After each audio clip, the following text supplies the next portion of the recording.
Yeah, so after your debut, it didn't go as planned. How'd the second one go? Yeah, it was better. Was Yeah. better. My second game wasn't for another like 6, 7, 4 or 5 games, but got there again. Off the bench against the Highlanders, we played in Hawke's Bay in Napier. So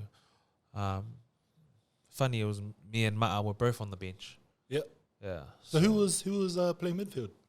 That time it was Ray and Conrad, I think. Oh, okay. Yeah, I don't know how it worked. I think we had 2 10s on the field. Burton Barrett and James Marshall was at the back, so he could cover 10. Yeah. Yeah. So Okay, me and Ma'a were both on the bench. We came on and we smashed the Highlanders. You must have been on the All Blacks radar after the Hurricanes, though. Did you get any sniffs? At the end of my second season, yeah, but I had already signed with Cardiff. Oh no! What happened? So after my first season, right? Yeah. Coach didn't give me another contract. Oh no! After your first, am I turning up to training next season or what? I thought I did well enough to get another one. Like at ITM when I went back to Southland, I played well. Another good season for me, I thought, and a lot of people thought. It was just one of those ones where the coach had,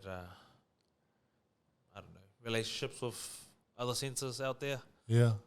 That's when he bought Laumape from the Warriors. Oh, okay. So he came, that was his first season. And then he brought in Peter Aki. Yeah. Brought him in. So that was 4 centres already sussed with Matt Proctor and Vince Ussell already there. So he ended up giving me a chance with a wider squad contract. Okay. So you get a full contract, is like your full squad, and then you have 5 players that are wider squad, but those usually go to up and coming young, young kids coming through that they think might have potential to be something great. But they ended up giving that to me, which was weird. Like you don't get someone my age with kids, in a wider squad type of thing. But I just took it. I was like, fuck it, just take it. I knew the environment well and everything, and I knew what I could do, and I knew what I had to do. So I took that, and even though it was half the money what a full contract person gets, that was a tough part. Like, I don't think there was enough for me to provide for my family. Like, I had 2 kids now. You had the second one as well. I had a second one after my first season at the Canes. Yeah. And so going back, that's why when I say that wider squad contracts are only for like kids like coming from uni or something, they can get by with that money. Yeah. But it's not the type of money you use to support a family. You know what I mean? Yeah.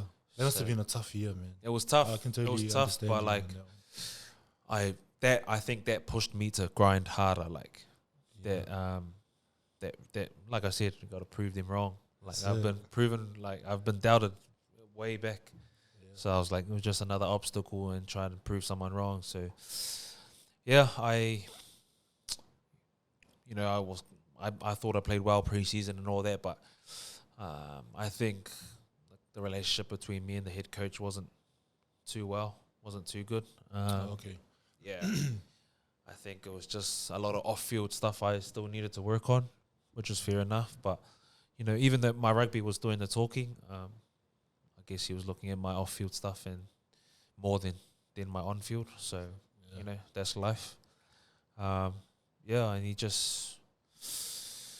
I wasn't getting much game time the first 4 or 5 games for the Hurricanes. I was on the bench coming on last 10, last 15. But the contract you're on, you're on that wider squad contract. Do you get a bonus for when you play?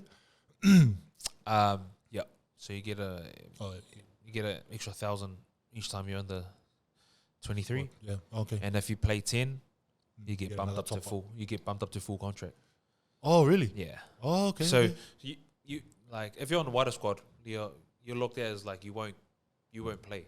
Yeah. You won't play at all. Like that's why I was like you won't even be under 23. Yeah. But like I did enough in preseason that to make the 23, make the bench. Yeah. So I was just getting that bonus each week up until I got to 10. Yeah. But by the 4th and 5th game, that's when Cardiff came calling. Yeah. And so at the time, it was a 3-year contract, right, from Cardiff. Yeah. They offered me 3 years. And I was like, man, this is too good to turn down. Because, like, bit of security for me and my family. And plus, at the time, I was a wider squad. And I felt like I wasn't being given a chance. So I was like, maybe I should just take this offer and sign it. So I did. Yeah. I was just like, well, I'll take it now and then, because I might not get an offer like this again. And then like after like the next two or three games, like I came off the bench, carved up in one game, like I set up like 2 or 3 tries, I think. Yeah. And then I started the next game, and I was starting right through up until the final. Oh, and wow. then like I started making a bit of noise, and I got contacted by my agent about, higher ups, looking, but like I had already signed with Cardiff. Did they put the pressure on you to make a decision? My agent said that there was an option to stay. Yeah. There was. It's a risk, though. Is that the thing, though? I don't know. I'm not too sure, but he said that there's been an offer and an option for you to stay. Yeah. But when they come knocking with that money compared to what you're earning in New Zealand at the time, you're like, oh damn, that's there's a big difference. Especially when my agent, we're talking about, the higher up selectors, keeping a close eye on me and stuff throughout that last part of the season. If you hadn't assigned, do you reckon you would have stayed in New Zealand? Yeah. Another year? Yeah. Oh, okay. Definitely. But like, to me, like I'm a man of my word.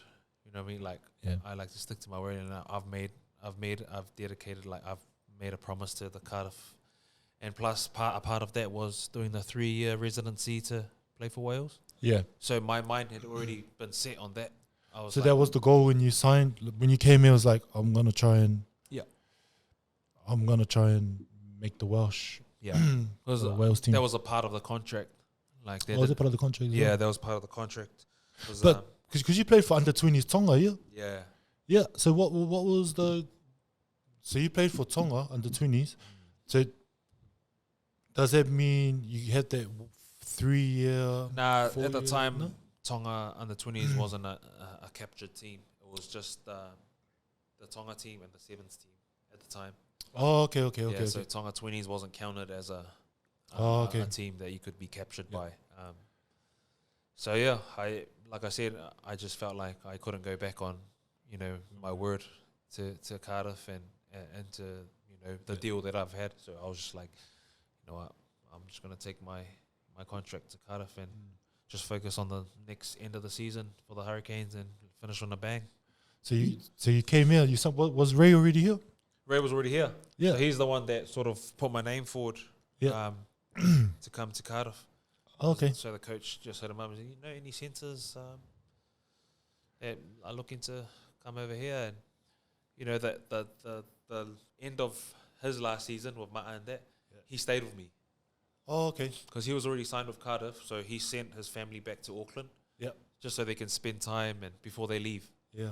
So he came and lived with me and my family in Wellington. So we got close there, just hanging out and go to training and that together. So he put my name forward and they gave me a call, checked out my highlights and all that, and we signed it.